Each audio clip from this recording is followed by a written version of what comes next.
brace yourself, because you're about to dive into another free first-hour episode of the Higher Side Chats, and we just want to let you know that whether you're looking for a companion through your paranoid insomnia, entertaining yourself through one of life's mundane activities, or trying to ward off the internal screams of all those sad, smothered souls around the office, THC is here. And you should know that every episode of the Higher Side Chats has an entire second hour for Plus members. Sign up at thehighersidechatsplus.com and you'll get years of Plus show archives, lifetime forum access, a special invite to Greg Carlwood's monthly joint sessions, MP3s of THC music, bonus episodes, tour videos, and 10% off t-shirts, grinders, and whatever else ends up in the Higher Side store. It's $8 a month that you won't miss, so become a Plus member and treat yourself in these troubled times. Always action-packed and commercial-free, which means you'll unfortunately never hear my voice again.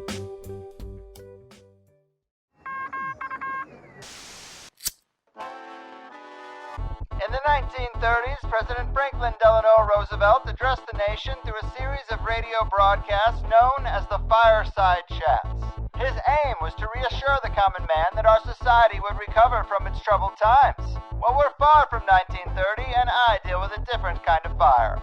For a new era of worldly frustration, we offer a fresh conversation.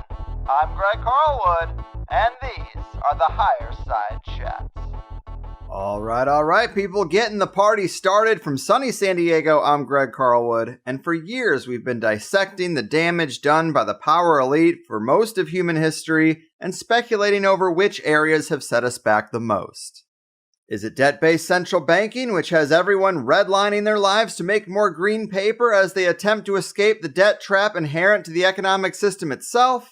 Is it the suppression of natural medicine and the powerful reality of nutrition-based health and wellness in exchange for petrochemicals and radiation-based solutions yielding these same power pyramid players billions of dollars off the backs of our dead friends and family? Or might it be the quarantine around certain foundational principles of nature that bright minds like Wilhelm Reich, Victor Schauberger, and Nikola Tesla tried to teach us about, as well as harnessing the abundance all around us which could equalize everyone on the planet's access to electricity, heat, light, and power without discrimination or even the need to invoke the economic system at all? Wherever you might plant your flag, it's option 3 that we're going to be drilling home today. Not only because it upsets the corporate controllers hell-bent on sucking from the parasitic power grid, but also because the eradication of this esoteric understanding has been a process that started with warping and twisting the fundamental knowledge of the entire natural world in a way in which the damage caused by that mind virus is hard to even calculate. Now, in today's world, the holistic beauty, entangled elegance, and built-in abundance of our human terrarium seems like wishful fantasy rather than the way things really are. And the positive philosophical and spiritual underpinnings inherent to that understanding are replaced with fear, greed, and a harshness that's all born out of this faulty understanding of the universe itself. Well, few people understand the depth of all this like today's returning guest back after 4 long years, Eric P. Dollard. Eric is an electrical engineer who is a living legend in the field of electrical research. He is considered by many to be the most knowledgeable expert alive today on the true nature of electricity. In his work, he shows how all electric phenomena can be mathematically measured and engineered without using calculus or Maxwell's equations. He's also the only person since Tesla's death to successfully build a real magnifying transmitter. He's written too many landmark papers to name and given fascinating conference presentations like Quadrant representation of electricity, the Extraluminal transmission systems of Tesla and Alexanderson, the power of the Aether as related to music and electricity, Musical Seismograph and history, and theory and practice of the electrical utility system. It's an honor and a pleasure to have him here again, so let's get into it. The proverbial Tesla 2.0, a true guru of electrical engineering, and a bright mind for our troubled times. Eric, my man, welcome back to the Higher Side. Okay, well, thank you. Yes, this is a real pleasure. I can't believe it's been 4 years. Big thanks to Aaron Murakami for getting us connected again. I know last time we talked about a lot of your history and background. For people who don't remember, you had a lab at RCA and a long, successful career that was sort of taken from you. And as soon as you'd get going again, your work would be destroyed or sabotaged. You'd lived out of the Toyota Corolla for years. It seemed like the sort of rough history I would expect for a person doing this sort of work. And given the people in the past who were pushed out of the circle in similar ways, but it seems like the last 4 years have been a lot more positive. EPD Labs is going strong. The presentations and demonstrations you give show real functioning equipment, and it seems like a lot of roadblocks have been lifted, and now you're in the pretty advanced stages of a lot of the work you've been doing. Is that fair to say? Are things looking up? Well, yes and no. So there's not really the necessary funding to do a lot of these things. And the problem is there's no one really interested anymore. I have nobody to help me. Traditionally, in my history, people that show up to help me actually have the opposite in mind. So what's good is now I have a place to keep my books and my test equipment and work on my cars. And so I can continue at least on the writing end right now, which is kind of what people are most interested in. So presently I'm working on my next presentation. So it isn't a last minute deal like they usually are, where everything gets crammed in the 1 month with about 2,000 PowerPoint slides distilled down to 800 and et cetera, et cetera. So the presentation I gave on the power grid debacle was an absolute monster put together. It was a 5.5 hour presentation, but I think I got the point across that the entire power grid of this country is being sabotaged by something that I can't definitely put my finger on, but whatever it is, it's malevolent, and its intent on completely turning our power grid into kind of an electromagnetic terrorist tool. That is actually, now that you mention it, that's something we talked about a little bit last time, touched on it at least, this idea that the current state of our electrical grid is very shaky. And in fact, a person like yourself who has such knowledge of electrical engineering can clearly see that the grid has been set up to have a vulnerability that is completely unnecessary, that they've gone out of their way to connect it in a way that it would do kind of the most damage. Is that what you're saying? Can you elaborate on that a bit?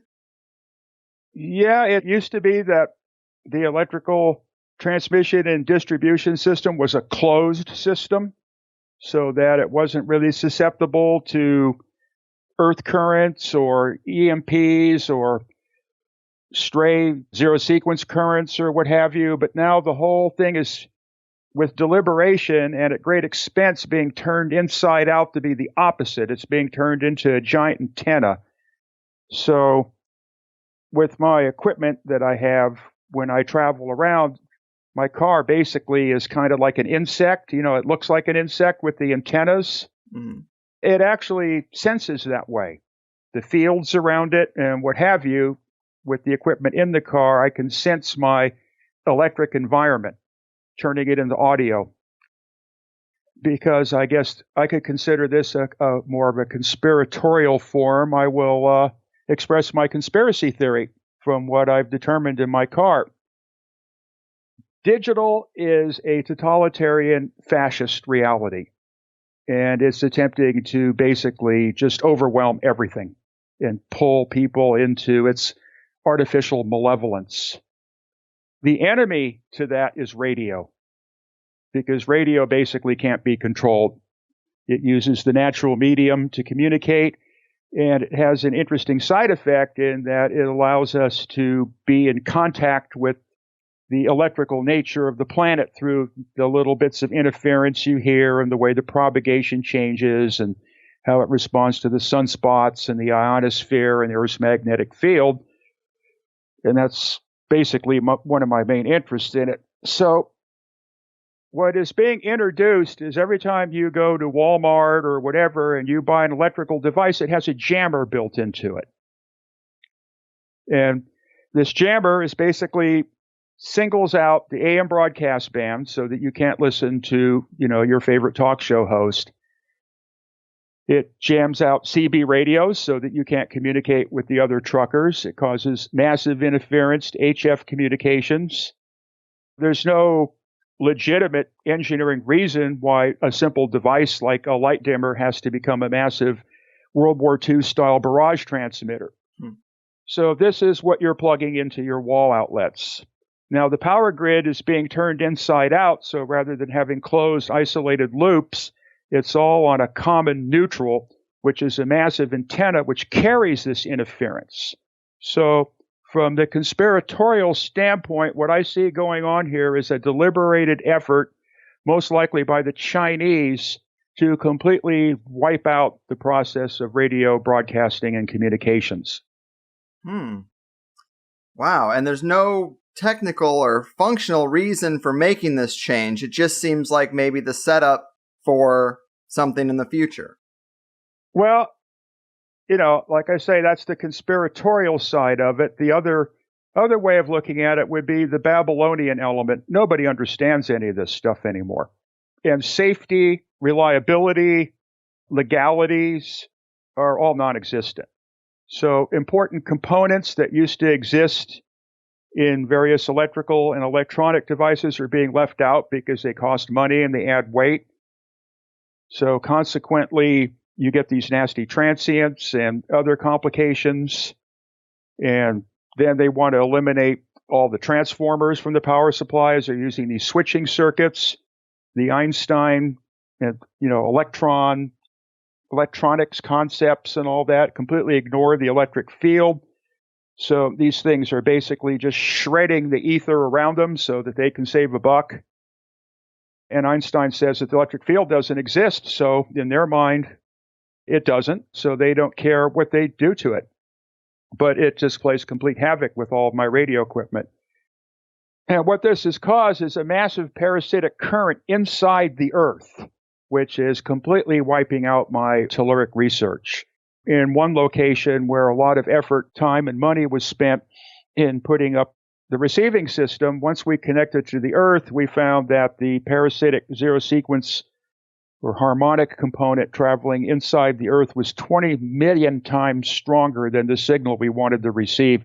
You could actually connect a telephone receiver between a 1,200-foot span connecting to a set of 8-foot ground rods on each end, and you hook a telephone handset, something that most people probably don't even know what it is anymore, and it's so loud you couldn't hold it to your ear. Wow. And you mentioned the Babylonian element. Last time we talked, you had mentioned a sort of neo-pagan cult that was somewhat interfering in your work as much as you could surmise.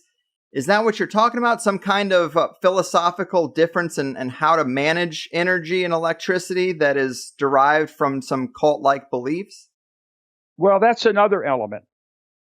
And that's kind of more, like on a spiritual level. Mm-hmm. So a lot of the nefarious activities of that element have become kind of quite public lately because they're very deviant people. They seem to derive pleasure on like trashing everything around them and wrecking people's lives. And that's what they live for. And I know that directly because I was at the receiving end of it when these people came in and took over our town, Bolinas. And I was the only one that stood up against them, that survived and caused them significant damage. So this is the smiling face that's presently in the public mind is in this whole genre of humans is Hillary Clinton, or this Epstein guy would be an example. Mm-hmm. These people are sickos that, I'm not qualified to get into the depth of. So presently I'm reading a book called Mass Psychology of Fascism by Wilhelm Reich to help me understand the new fascist age that we're moving into right now, the next totalitarian society, which will not be isolated to borders. This time it will be global. And this is what is being fought right now by the few people that still have a brain in their head. Well, yes, amen. And most of the things that they do and where they get it from are all clearly secret, so it is tough to get a real handle on their true motivations, goals, and belief system. But you can definitely see the general shape of something that is not good for humanity. No, it's a parasite to humanity. It's like having a tick in your neck the size of a football. Yes, indeed it is.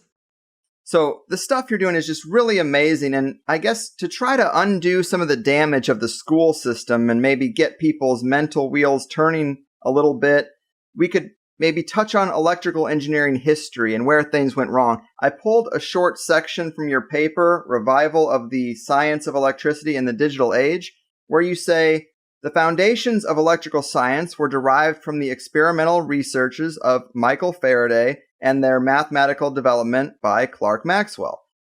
This became known as the Faraday-Maxwell theory of electricity. Essential to the Faraday-Maxwell concept is the existence of a fundamental electric medium, or ether, which fills all space and permeates all matter. Regardless of the fruitfulness of this idea of the ether and its tubes of electric induction, it was later forcibly driven from electrical theory and replaced with a false idol, the electron, and its sacred companion, Einstein-Minkowski relativity. And that's definitely the story in a nutshell, but I'm kind of in awe that this corporate academic cabal could suppress this holistic understanding once it was already out there. Can you elaborate on that part of the story and where we took this negative 180? Well, it's a little bit at a time. It's always done by attrition. Mm-hmm. So a stage at a time, false concepts were introduced, and just like with anything else, just like what happened with the food, a little bit at a time.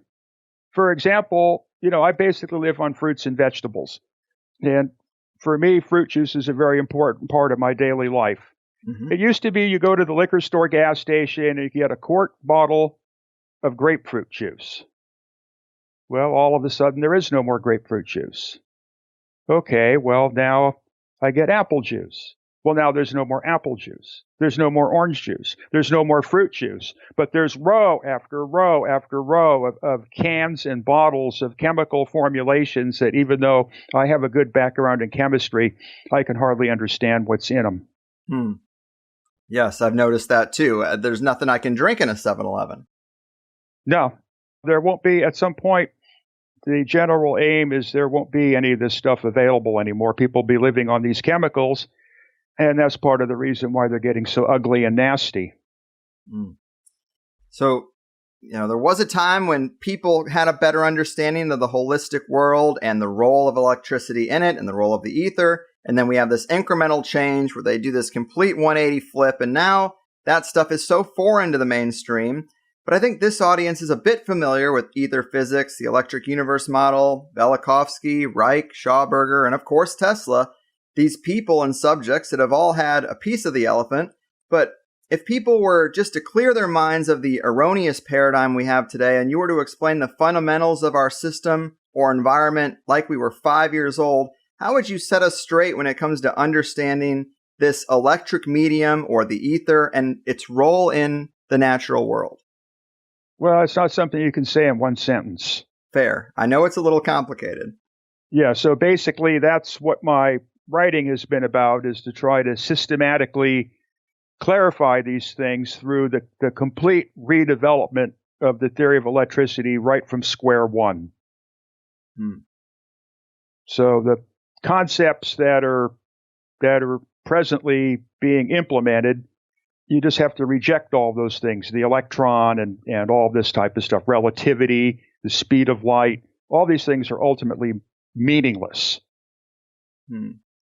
So everything has to be redefined. And since I started when I was destitute in Owens Valley, I had nothing else to do. So I decided, okay, this was the point in which I was going to, deep in the bushes, rewrite the entire book on electricity. And that started with this thing now that's known as the Lone Pine Writings. So presently, I'm kind of taking that to the next level for my next presentation. I've written thousands and thousands of pages of material, but there's no money and there's no help to process any of this stuff. So basically, right now I'm in a dead horse farms situation. There just simply is no interest in any of this stuff anymore on a supportive level. None. Not one dime's worth. Other than, I get random donations, which basically, pays the utility bills. I'm not saying, that I'm not getting some kind of help with this, but the days of the Josh Reynolds and all that, that give you, financing and $25,000 hunks in a day where, I could still get tubes and transistors, and there was still, a basic surplus industry and several other people my age to work with me. That's all gone. I'm completely isolated. I might as well be on Mars. Right. It seems like the current operation is more bootstrapped based off the generous donations of inquisitive individuals rather than the big systemic, massive funding that goes into other projects or any kind of corporate situation. It's because I guess they've realized that this stuff is actually going to be upsetting to their financial apple cart. And so suppression is the way. And so the only people who are going to fund it are individuals who have altruistic motives and seeing that paradigm flipped again. Yeah, but that species no longer exists. Mm-hmm. That's the problem. It is very sad. And I definitely am impressed with all the material you've put out. Aaron has just flooded me with all kinds of stuff that I've tried to wrap my head around. But again, I've been kind of conditioned from living in this system as we all have. So it's hard to really reverse that damage and conceive of things freshly. But this electric ether, apparently it's everywhere. I guess, is it fair to say it's the medium in which all matter of all kinds, planets, people, everything kind of emerges from?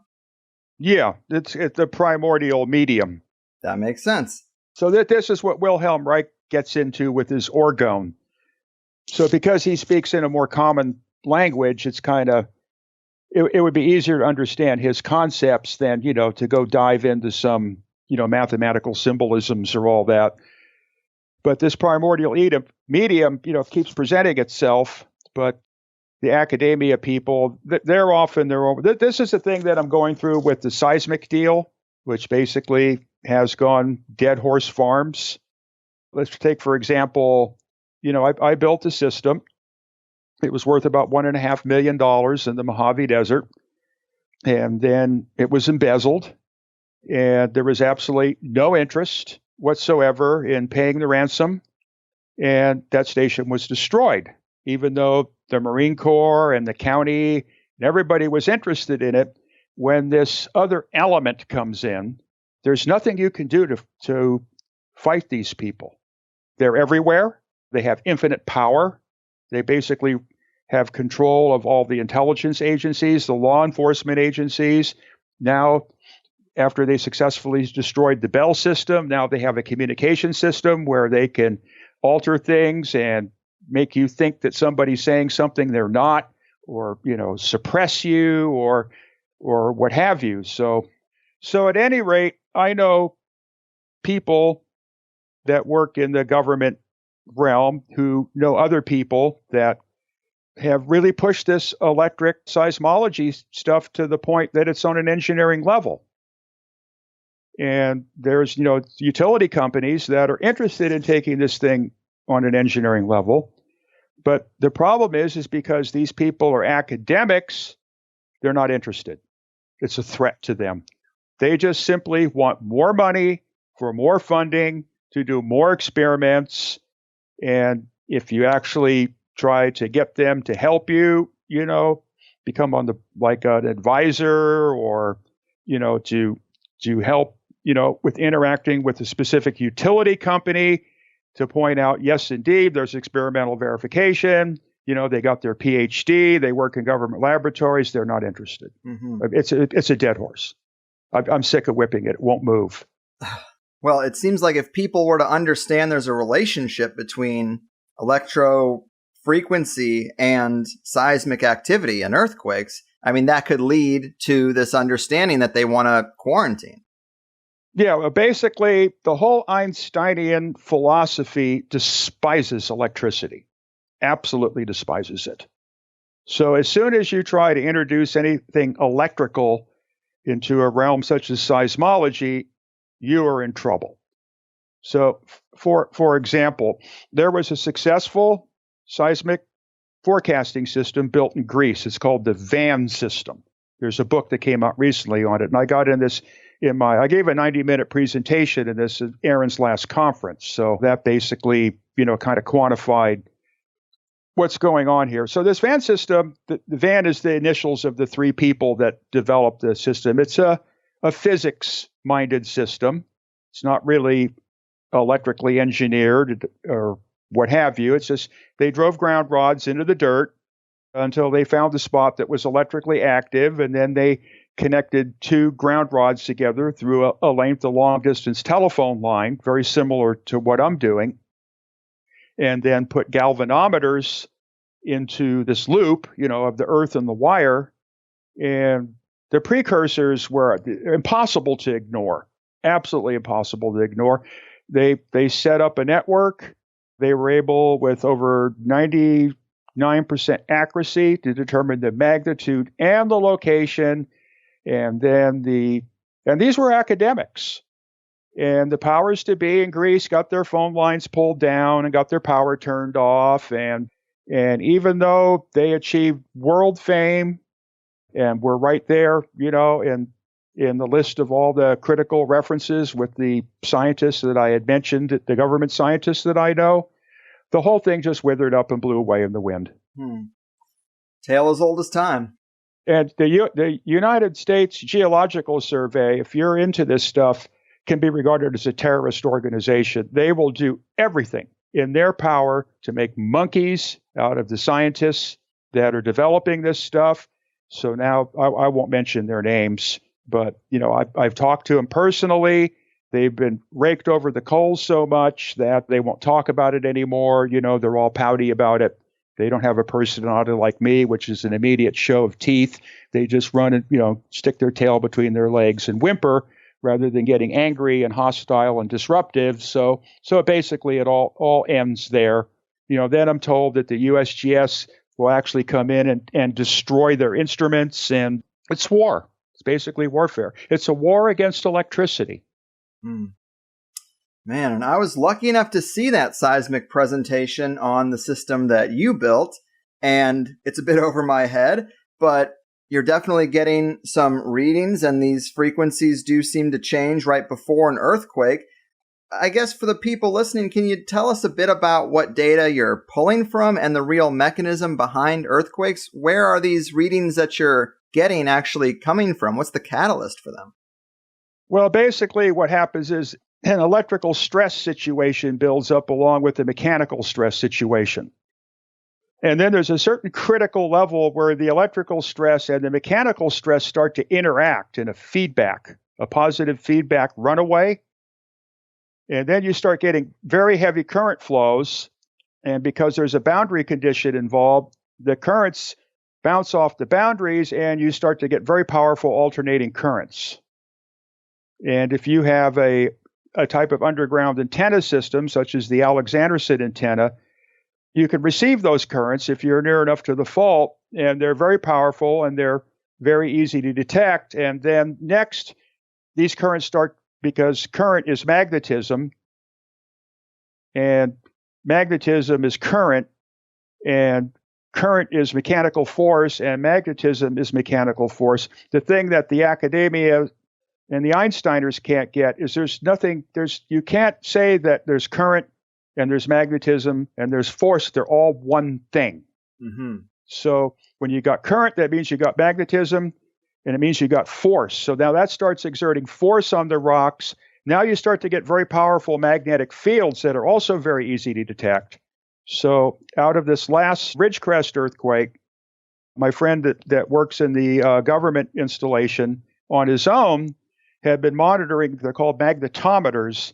And even though these magnetometers were located a few hundred miles away from the point of disruption, they picked up significant distortions in the Earth magnetic field.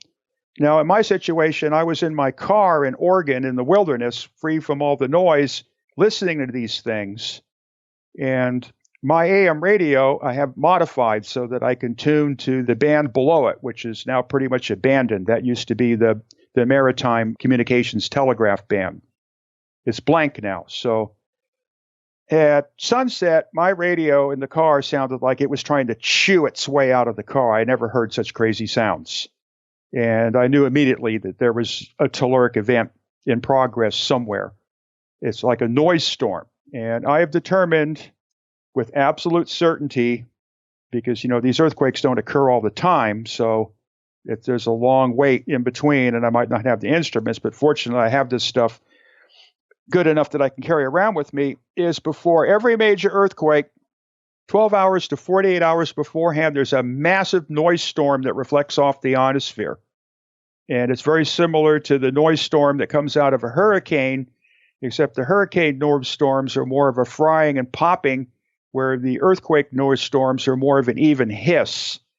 So right there is a definite forecasting tool. And because it's a high frequency, medium frequency to high frequency, it's possible to build directive antennas and triangulate these things and pinpoint pretty much where the earthquake is, or seismic event, from the more scientific terminology, is going to occur.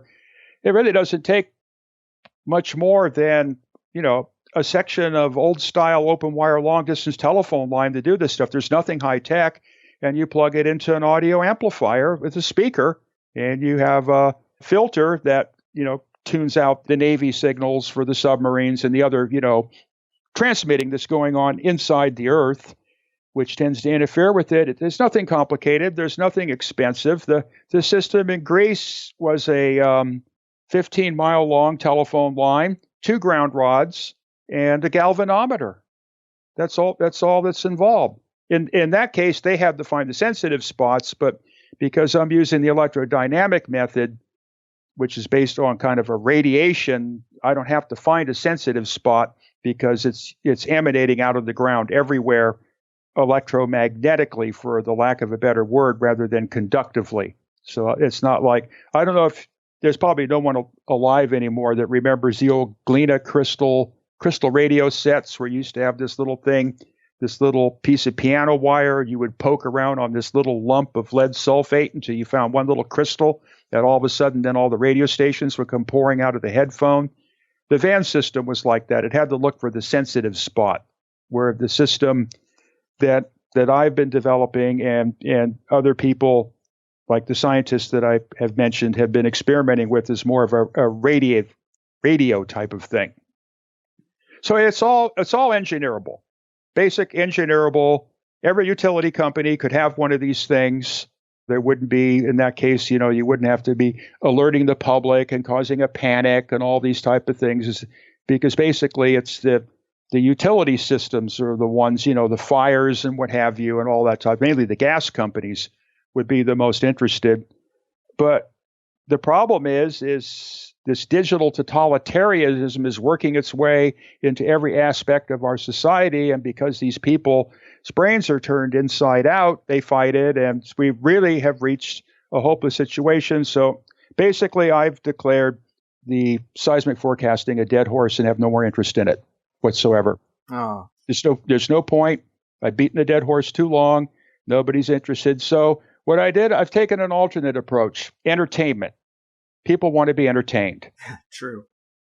So what I'm going to do is I have a basic seismic sensing system in a mine that has very sophisticated transducers, and I've designed an amplifier to go with it that has basically 1 million times amplification, and then that goes into a double sideband modulator.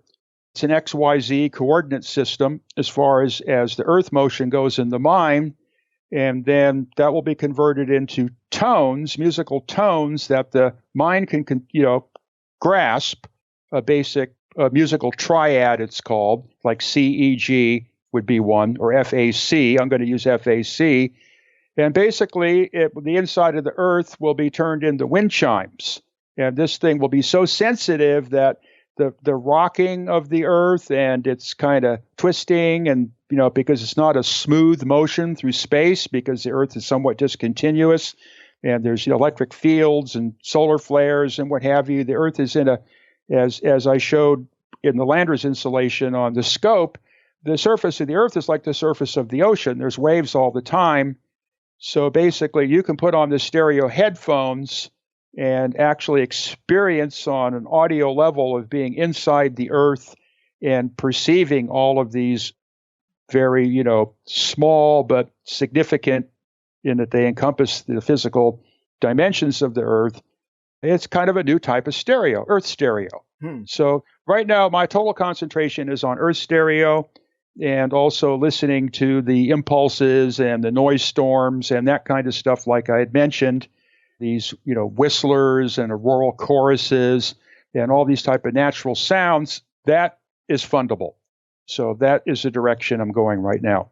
Right on, right on. Yes, I think that would be very entertaining. And I appreciate the background on this electrodynamic seismic forecasting, because you don't hear about it much anymore, but people used to be all up in arms about the HARP antenna array, and the speculation was that it could cause earthquakes. And that's a technology that seems very adjacent and in this kind of area. I got to make a correction on that. That whole HARP thing is just a big nothing burger. It's a conspiracy. There's nothing to any of that at all. All of that stuff is, a lot of that was cooked up by a government disinformation officer named Tom Bearden and his cohorts, which really worked to introduce a lot of harm into the understanding of all this stuff, and very successfully led everybody on the wrong path with this free energy and what have you. They're very, very destructive people. They really, right at the onset when it was looking good, they came in and just twisted the whole thing upside down. Basically, the HARP is an ionospheric research tool. And I pick it up on my radio equipment. If there's nothing going on the sun, like right now the sun has gone dead, there's no more solar cycle, which is going to have profound implications for human life on Earth. Socially, all humans just become barbarians, like in the Dark Age. And I don't think there's any shortage of evidence of that. And then the weather gets cold, the climate changes, long distance radio propagation dries up. It'll have all kinds of biological effects and what have you. Wow, how long do you think it would take for those effects to fully roll out and to peak? I think the people that are in the know on that are looking at about a 10-year period. Shit. People will be begging for global warming. It's going to get really cold. And humans are just going to turn into animals. Wow. They'll have no interest in anything. And on top of that, this digital disruption, of the human psyche and what have you, the situation is terminal. Wow. Well, that's depressing. But to return to entertaining aspects of this work you're doing, I like the idea of making music out of the earth. Another thing that this kind of relates to is apparently seismic readings seem to indicate that when you get down into the earth, that it is more hollow than it is solid. Is that the case that you're deriving from these readings? Not my own, but from other people's. It is kind of strange. The frequencies that I'm getting are octaves above what the academias would say would be possible for a solid Earth. There seems to be some kind of boundary condition that's creating in the very low frequency to the ultra low frequency band. It's kind of hard, it's like, well, what's inside the sun? We'll never know what's inside the sun. What's inside the Earth? We will never know either. But just from the basic principles of physical dynamics, the Earth would have to be hollow. The whole thing about, the gravitic force getting greater and greater as it goes to the center, well, that kind of sounds good, but if you try to map the fields out and the stresses, it doesn't work out like that. It's an impossibility. It means that the intensity of the force would be infinite at the central singularity point, which is an absurdity. So there has to be a kind of an equilibrium point at some distance from the surface to the center of the Earth along that radius where the forces would turn backwards and go outwards rather than inwards. See, that's really interesting. I'm fascinated by that concept. A lot of people talk about the prospect of an inner sun, so to speak, and that seems so wild. But a lot of other people have expressed it to me as you have the sun and the inner sun as the two kind of poles, and they are creating fields that would be, like you say, kind of more, there would be an equilibrium along the crust. They would both be pushing towards the crust. I mean, is that the concept that you entertain? Well, you got that coming from the outside in, and you have what's coming from the inside out. So to me, it would be natural there would be some kind of, for the lack of better the word, energy zone in the center radiating outwards. And from the mechanical standpoint, if a smaller mass is attracted to a larger mass, and you have an object inside the Earth, and then there's a backwards mountain on the inside surface of the Earth that would be attracted towards that. So it can't just keep getting greater and greater and greater as you get to the center, because the center of mass from the attraction standpoint would be towards the outside. Now, of course, that operates in conflict with the inverse square law, but I'm not a strong believer in the inverse square law. There could be something else going on here. Plus, there's fields and fluxes that we don't even know about involved in this situation. And so nobody can say with any absolution what exactly is going on here. I tend to approach things from a more common sense, what have I learned as an engineer approach. Mm-hmm, mm-hmm. Well, there are all these science articles coming out that talk about mountain ranges under the Earth, oceans under the Earth, and that's super fascinating. I mean, there seems to be a lot more unexplored territory than we even realize. I don't know why we would think that only the 0.001% of the outside surface is the only thing that's important on a body this large. Yeah, it's a complicated situation. You have all these currents and stresses, and that's what I've been getting after, with my long distance telephone lines, the long line efforts, is to build a radio telescope to listen to the inside of the Earth. Mm. That has been my fundamental objective since I first discovered this stuff in my Landers facility. Wow. And listening to the inside of the Earth is very compelling, but how far do you think we'd have to either drill down or X-ray the Earth to kind of prove that it's hollow inside? How far down past the crust would we have to get to really wake people up to the fact that the model's wrong? Well, it can't be done mechanically. You only can drill down so deep.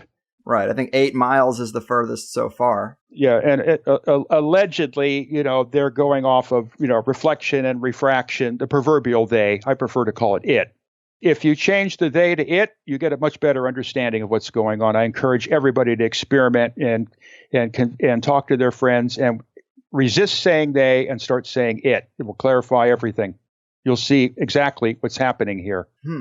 I'm more interested, in the audio and radio frequency aspect of it. So basically, all I need is borings down 100 feet and a row of them connected to this transmission system that I developed out of the Alexanderson design, and have a network of them for directive receiving, and that way then I can pinpoint the electrical activity.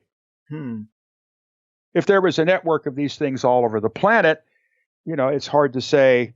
You could never really, being a science, you can't say what's going to happen until you do it.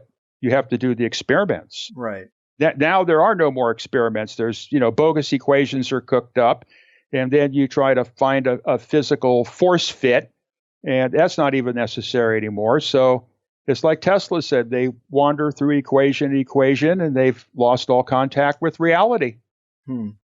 It's what it is. It's a religion. It's a mystic religion, and it's in tune with the whole philosophy that goes along, with digital totalitarianism.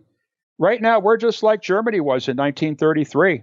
We are going to move into a totalitarian age that is going to be the most frightening that the human species has ever conceived. And no one will be able to think, and no one will be able to do any of this stuff anymore. And that's why I'm living in dead horse farms. My world's dead and gone.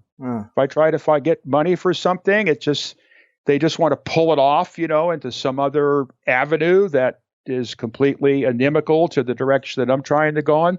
There's nothing you can do. It's digital. Well, it's interesting that you bring up that period of history and Germany, because it seems like that was the last time period in which these esoteric sciences were really being paid attention to. Well, that was about the end. That would be the end of the era. World War II was kind of a global readjustment program to basically finally bury all this stuff. And then get into this, nuclear and chemical. I think you already used that terminology in just our talking here. And Wilhelm Reich, I'm reading his books now on fascism. He calls it the chemical atomic whatever, like cabal. That in the 50s, you could see that was the case. That's when the food became all synthetic. People became totally unnatural in their life. Everything was like sterilized and neurotic, kind of like a worship of death. And Reich was pointing out, that this had to be fought against, and the methodologies to do it, which basically mainly started with not screwing your children up. And that revival, the Reichian concept revival, actually came about in the 60s into the 70s, but the whole thing just turned right around again. So basically the summer of love turned into the winter of hate. Man, and yeah, this it is so pervasive. I mean, it's basically a death cult, like you say. I guess, do you have any idea what really drives it or motivates it? Just destruction? Is it some kind of spiritual entity that's actually influencing the human powers that be? Well, Reich refers to it as the emotional plague. And Reich points out over and over again in his book on fascism that you can't blame the charismatic or tyrannical leaders. The masses want fascism. And he uses the collapse of the Soviet Revolution and the introduction of the primordial Marxist communism and how the whole thing turned into totalitarian regime, which was totally out of touch with the original concept, because that's the world that people like to live in. And it focuses, intensely on, as he repeatedly points out, is reactionary versus revolutionary behavior. So that you can't really make an improvement. It's always reactive, like this whole political quagmire now. Right. One side reacts against the other. And then the key tool, the fuel that feeds the fire of fascism and totalitarianism, is the introduction of racial hate. And we don't have any shortage of that now, do we? No, we definitely don't. How many times do you hear that word when you turn on the radio or the TV? It's constant. Constant. So here we are, right back to the same old thing. And we'll have a new Hitler, but it will probably be a digital artificial malevolence. Yeah. It is. It's a demon. It keeps people angry all the time. Every time I see somebody sitting in front of that stinking computer, they're always angry. It's a fight. It's a constant fight. And it's going to get worse and worse and worse as these queeks finally develop what they call their singularity. That's their final goal. Well, this gets really into something that I wanted to ask you about in terms of the relationship between electricity and life. There's an experiment you did with something called the Cosmic Induction Generator. And for people listening, I want to read a bit from the explanation written by, I believe, your protege, John Polakowski. Yeah, Polakowski. Polakowski, yeah, right. John Polakowski, where he says, one of the most awe-inspiring experiments by Eric Dollard was called the Cosmic Induction Generator, or the SIG. So named because the SIG produces intense lines of derelict induction that cause a plasma to form, which takes on the shape and form of a galaxy in space. The aspect that is extraordinary is that the plasma doesn't take on random shapes or motions. It forms a mini-universe. Witnesses to the original experiment describe the plasma as being alive, conscious, and having a memory. This display of the galaxy was termed the galaxy in a bulb because the plasma formed in a burned-out incandescent bulb. This really sounds amazing, and the images are super impressive. I mean, what's happening here? Are you having galaxies emerge inside a light bulb? Exactly. This is your whole electric universe. What was really ironic at the time I was doing this in my RCA lab out in Bolinas, I was concurrently reading Wilhelm Reich's Cosmic Superimposition, where he's showing how two ether streams, would converge into each other and start this spiral form. And that's how the hurricanes and the galaxies and all these things take shape. That's what makes the Earth rotate. It's what keeps the planets in their spot. There's nothing to do with gravity. We're living in this swirling vortex that carries the planets with it and what have you. And basically, I was using the dielectric lines of force, or the Faraday tubes that came out of the Tesla transformers, to produce this this kind of dual flux flow that converged into the spirals, and that's how I got the galaxy. I only got a complete galaxy once in the beginning, and it was very difficult to get anything of that beauty and form to appear later because there's so many factors involved. And it does seem to sense what is people are thinking or what have you around it, too. So it kind of acts like it's alive. It reminds me of an old Outer Limits episode where they had, some big field generator, and a kind of a chamber, and they started to produce a universe in it. And they were fascinated, that they could see the formations of stars and galaxies. And then what happened that freaked everybody out is some kind of God or consciousness emerged and came out of the thing and started harassing them and freaked them all out, that not only had they created what appeared to be a physical universe, but there were lives and deaths and creations and destructions. And it was a real universe with a real spiritual entity that basically attended it. God, this is the most fascinating thing. Of all the work Aaron sent me, it really was this that blew my mind the most. And that's all important context for this last image where John goes on to show, all these pictures that look like these galaxies or this type of plasma discharges that the electric universe folks talk about, just like you mentioned. And then he hit me with this last image, and it says, this one is very mysterious. First, notice the organic plasma formation in the bulb, but also notice the quote-unquote figure that appears towards the bottom of the picture. Is it an image artifact, or is it an entity that decided to appear when living electricity is present? And it does look like a little ghost or figure of light. I mean, what are your thoughts on that? I don't know. Is that this thing? I don't know. I mean, it could have been anything, but it looks weird. That's one thing what's fascinating is even after the bulb explodes because of the ether pressure, there's a partial vacuum in it. The bulb's supposed to implode, but it doesn't. It explodes. This formation will maintain its boundary condition and stand there in space with no bulb between the coils for about 1 second until finally it can't maintain its boundary condition. What? And we've never had anybody get injured in these experiments until there was a point, which I periodically go through on a cyclic basis, where everything's going to get destroyed or it's trying to be stolen from me or whatever. So the women in white got me out of the Integratron. They tried to steal my lab at gunpoint, but we had guns too. There was some guy that was a research engineer, developmental engineer, independent, making stuff for the car companies or what have you, some kind of engine or something he was working on. And he was going to be our patron, and he was going to pay to get the stuff safely moved to Santa Barbara. Well, actually, he had kind of more malevolent intent. It seemed like he wanted to basically, get the stuff and then push us out. So he came by the lab one day to see this bulb phenomenon. And what was inside the bulb didn't like him. And the bulb exploded and threw all the glass at him. And this thing was like floating in space, and we never saw him again. What the hell, man? Well, it's like, if you do venture into some of the paranormal fields, when it comes to spirits or non-human intelligence, there seems to be an electrical or plasma-based relationship of some kind. Some say you draw their attention when you start doing things in this realm, and they might even show up.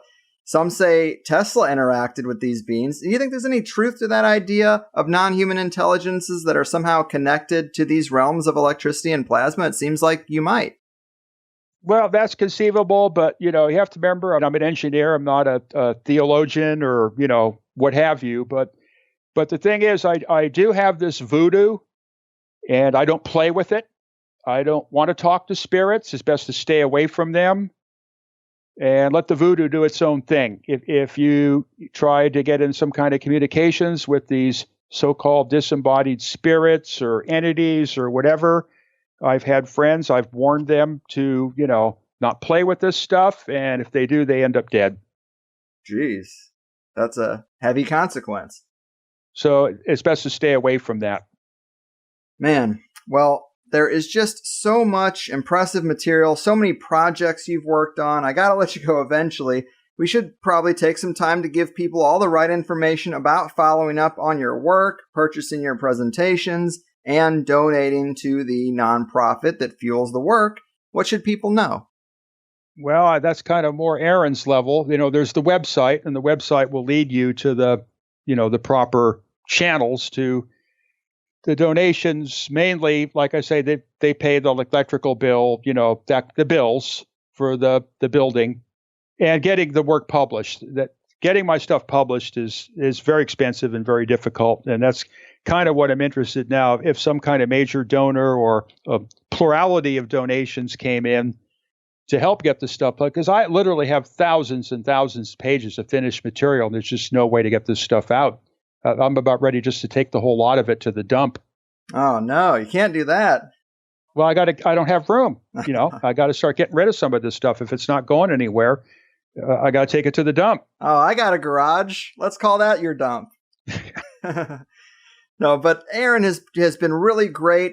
He's a previous guest of ours. The audience would know him, and he's definitely facilitated our two conversations. But he seems like he's really trying to help create a structure that can support the work that you're doing, because that's not your department. Right. Right. And the information he gave me, ericpdollard.com is the website. We know that Aaron is doing his annual energy, science, and technology conferences, and your demonstrations and presentations are a big part of that. And people can buy those online at emediapress.com and not only learn a lot, but also help to support the work. Yeah, it's the addresses, or whatever, are there. And then, of course, there's all kinds of material to look at. So people can donate at ericpdollard.com directly to the EDP Labs, which is a legal... EPD, Echo Papa Delta. Yes, sorry. Your initials, of course. Directly right. to the EPD Labs, which is a legal nonprofit. So it is tax-deductible donations if anybody's, hip to that game. And it will further fund the research into the electrical science, and, everybody will be happy. So right on. This has been a real honor and a pleasure. Seems like you've got a lot more stability and recognition, at least since we last talked 4 years ago, and that's a beautiful thing, but there is clearly more work to do. Well, there's plenty. Well, I look forward to hearing more in the future, and good luck with the Music Seismograph project. That sounds exciting. Yeah, I'll need it. It's alive, dear people. It's alive. Wow. I honestly have not had something blow me away like this in a while. And I don't want to sound like some overactive hype man, but this part about the cosmic induction generator is so insane.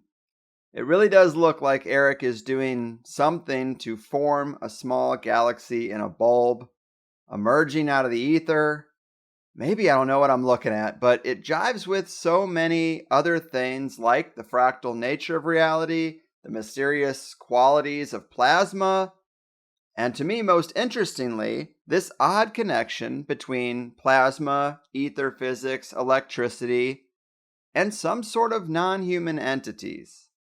Many scientists who work in these realms have talked about high strangeness.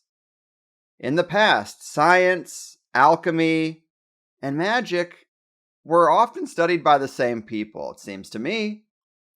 And when these current tech elite use terms like alter and summoning the demon, there's a reason for that.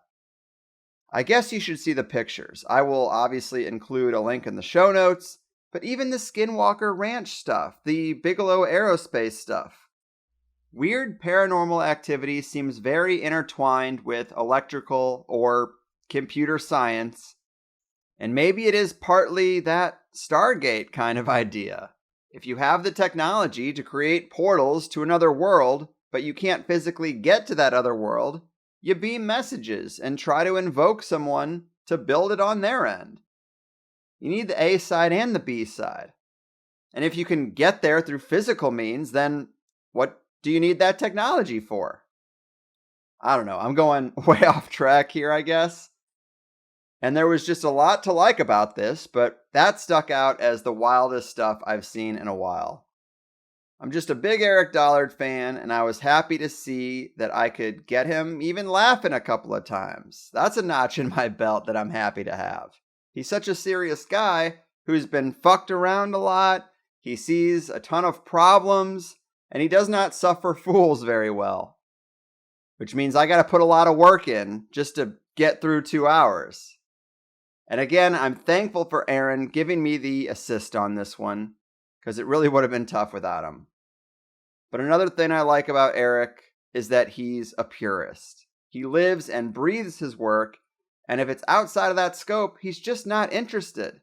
He's not going to see the new Joker movie. He's not watching The Boys or The Umbrella Academy. He don't have no Netflix subscription. He doesn't care about the political impeachment circus. And he doesn't even take the softball pitch question of how can people support your work. It's like, well, I don't know, ask Aaron about that. You want to talk about earth stereos and flame speakers? I can talk about that inside and out, but donation, support, I don't know. Talk to Aaron. I understand. He's just genuine. I like that about him. And this is why him and Aaron make such a fantastic team. Eric needs an Aaron, and Aaron needs an Eric. And they're both noble guys trying their best at resurrecting the right understanding of these suppressed sciences and how they can be used. Even though I think Eric might say that the masses don't even deserve it, which I also think might be true too. And I really hope you liked this one, because I've been talking more and more to Aaron about keeping these kind of guests in our rotation. I think I have 3 or 4 more shows on the books that have come from Aaron at this point, so we're going to see what happens. I know at least one is speaking English as a second language and doesn't do a lot of interviews, but that's what keeps me on my toes. I like a challenge. Anyone can say, ladies and gentlemen, here's David Icke, and then sit there for 20 minutes, But a major reason I had this inclination to go harder at these subjects in particular is partly because of this military-centric disclosure rollout. And you might be stuck in traffic on your way to work thinking, what is he talking about? How is this connected? But then you see Jeremy Corbell handling another disclosure mouthpiece on Joe Rogan, and my first thought is, a general, fuck this. The non-human intelligence topic is way deeper than a few military men seeing a couple of crafts here and there. I don't like that it seems as if the whole question of are they or aren't they hinges on that sort of thing. But how do I do that show? Comb the archive and you'll hear little comments about who or what I think is legit and what's bullshit, but it's not really my style to dedicate a show to tearing something like that down, because I don't have any insider information. I don't like to be that arrogant. But I don't want to be silent or actively participate in a fake disclosure either. So I just think, what's a better way to wade into the deep and strange waters of aliens, entities, whatever you want to say, and to me it's this sort of suppressed science stuff. Not because it's about non-human intelligences directly, but you have to lay an ether physics, entangled fractal universe animist model base to open up that alien dialogue to the more complex reality. Because what's being presented is kind of trash.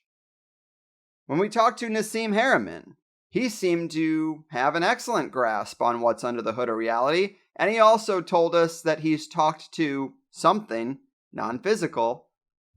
Dr. Jack Hunter, the anthropologist, told us many compelling stories of indigenous people and their spirit contact. I don't know if this is making sense, but I guess rather than participate in, hey, General, tell us about that floating metal cigar you saw, I would rather go in this direction. Because if you're participating in consensus reality, in this materialist model, then you are not ready for aliens. Because it's about much more than some cosmic Christopher Columbus discovering this new world, But that's all just sort of to tell you where my head is at lately and why I want to hit this area a bit harder in the face of what I'm seeing out there. And you really should see some of Eric's demonstrations. The flame speaker is pretty damn cool. I'm excited for his Earth stereo as well, and I'm mentally prepared for some major electrical grid outage because I think he explains how it's designed to be unnecessarily vulnerable quite well. And the icing on the cake is that the sun is dead. I don't know how dead is dead, but it's a precarious decade we're in, to say the least. But this is all getting away from me. I really should point out that it's important to support the work you want to see grow and flourish. Sure, that can mean THC, but it really means Eric and Aaron's work. Aaron has this conference where you can go and see a lot of these people and what they're working on. I very much want to go next year. emediapress.com is the website. Go poke around. And also ericpdollar.com. And he's got a PayPal donation link on the right-hand side. They set this up as a nonprofit. You think that's easy? God, I can't even get my driver's license renewed. All this logistical shit, it really is a nightmare. So kudos to them just for even getting that structure set up. And look at the links we got in the show notes for some good follow-up stuff. Of course, I know every guest is looking for some sort of promotion or support, books to buy and all that, and then on top of it, I'm telling you to sign up for Plus. It's a lot. You're just like, can I listen to something for Christ's sake? I understand. But Eric is the man on the ground trying to find creative ways to get people to care about this alternative paradigm and the model of reality that the digital demon cult has hidden away. Most guests I interview are more scholarly or journalistic, but Eric is the guy getting his hands dirty every day. Do you want to support the guy who wrote the manual for your car, or do you want to support the guy who can fix every damn piece of it and make it better? And he's not a young man, and the sun is already dead. He's salty and he's cynical, and I absolutely understand why. Let's try to encourage him to stay at it and let him know there's people who do care out there. I mentioned last week that I was getting a bit of burnout and fatigue, and I got a huge outpouring of support and new Plus members, and I really do appreciate that. I wish I could just make that happen for a guy like Eric who does more than just talking to a microphone. And when I say burnout, by the way, some people actually were like, no, don't quit. And well, that's a silly idea. I can't quit. This is my job, hopefully until I die. I'm pretty much banned from the workforce at this point. But we all have ups and downs. Frustrating and overwhelming periods of work followed hopefully by some smooth sailing, right? So it's all good. But check out more from Eric. Check out more from Aaron. Challenge yourself to understand this stuff and go through that re-education process until you get it, so that you can be an advocate. Also, sign up for Plus, I guess. I don't know. I do just want to throw in the Plus content that we got into today because it is part of the wrap-up process. But we talked about George Van Tassel's Integratron. Eric was the last engineer to work on that before it was taken over. That was something I don't think I knew. We got more into the relationship between music and electricity and Eric's flame speaker. We talked about mapping the inner earth with the Musical Seismograph, getting power from a radio transmission, making a physical body for the biblical beast, the Schumann resonance, Oliver Heaviside's work, how society keeps us out of balance, the realness of alchemy as a suppressed science, Isaac Newton the alchemist, and how elemental substances react to planetary forces. God, that was interesting. We talked so much about astrology and how the energies of the planets affect us and affect human beings, but apparently they affect all kinds of material. Eric even said that under some certain space weather conditions, he can't even get a good weld. What's going on? So a lot of amazing and unique stuff. Get the extra hour of all my shows at thehighersidechats.com, blah, blah, blah. But also the joint session this month will be on the 25th. Our last two have been pretty barren because of another YouTube banning. But whatever. We do what we can. It's not a real banning. They just take away the ability for me to live stream every once in a while. It hurts because there are tens of thousands of YouTube subscribers, and when someone they subscribe to goes live, it's very obvious in their feed, so they hop on. And without that, we're dealing with a dozen people that actually show up on the 25th at 7 p.m. So think about it. There will be other baseball games, guys. And there will be other joint sessions too. Yeah, but you know what I mean. So try to show up just so we aren't so badly affected by that YouTube issue. And I'll see you then. Your move, Aether excluders, digital demon cult members, and acolytes of the big it. Your fucking move. This is important, hear what I said. I'm trying to tell you, it's not paranoia, not in my head. It's just the hard truth. Knocked on your door while I still can to ask you a question, 'cause I know your head is still in the sand. Don't be sheep to your slaughter for the rest of your life. Oppressed, but you're getting woke. You say you don't want to be stressed until the day you die. Tough luck, my friend. Did you get the memo? Can't you see that we're so screwed? Don't you know we're our kung food? Can't you just admit we're screwed? I'm gonna tell you this anyway. It's a scary dark world, scarier every day. Scary dark world, no matter what you say. Scary dark world, don't think we'll be okay. Can't you see that we're so screwed?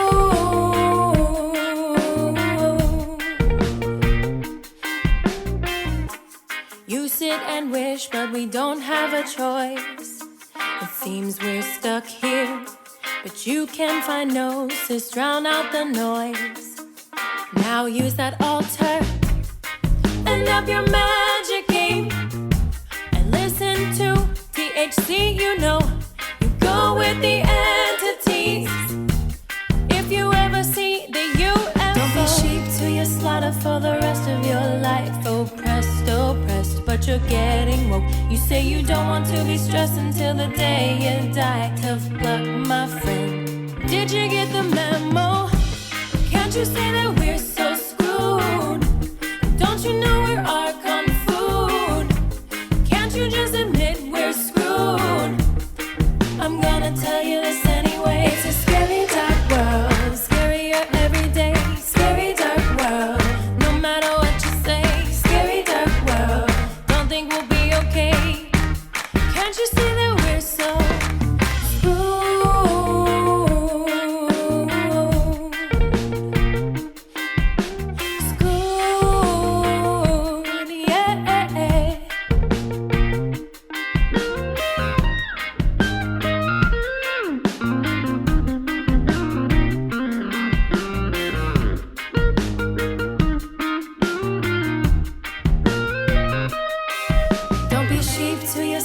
for the rest of your life. Oppressed, but you're getting woke. You say you don't want to be stressed until the day you die. Tough luck, my friend.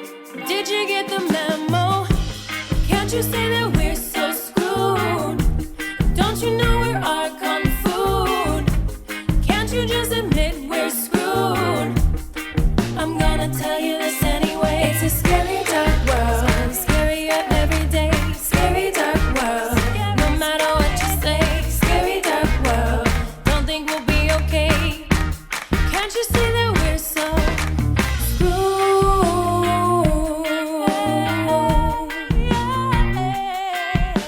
Screwed, yeah. Can't you see that we're so screwed?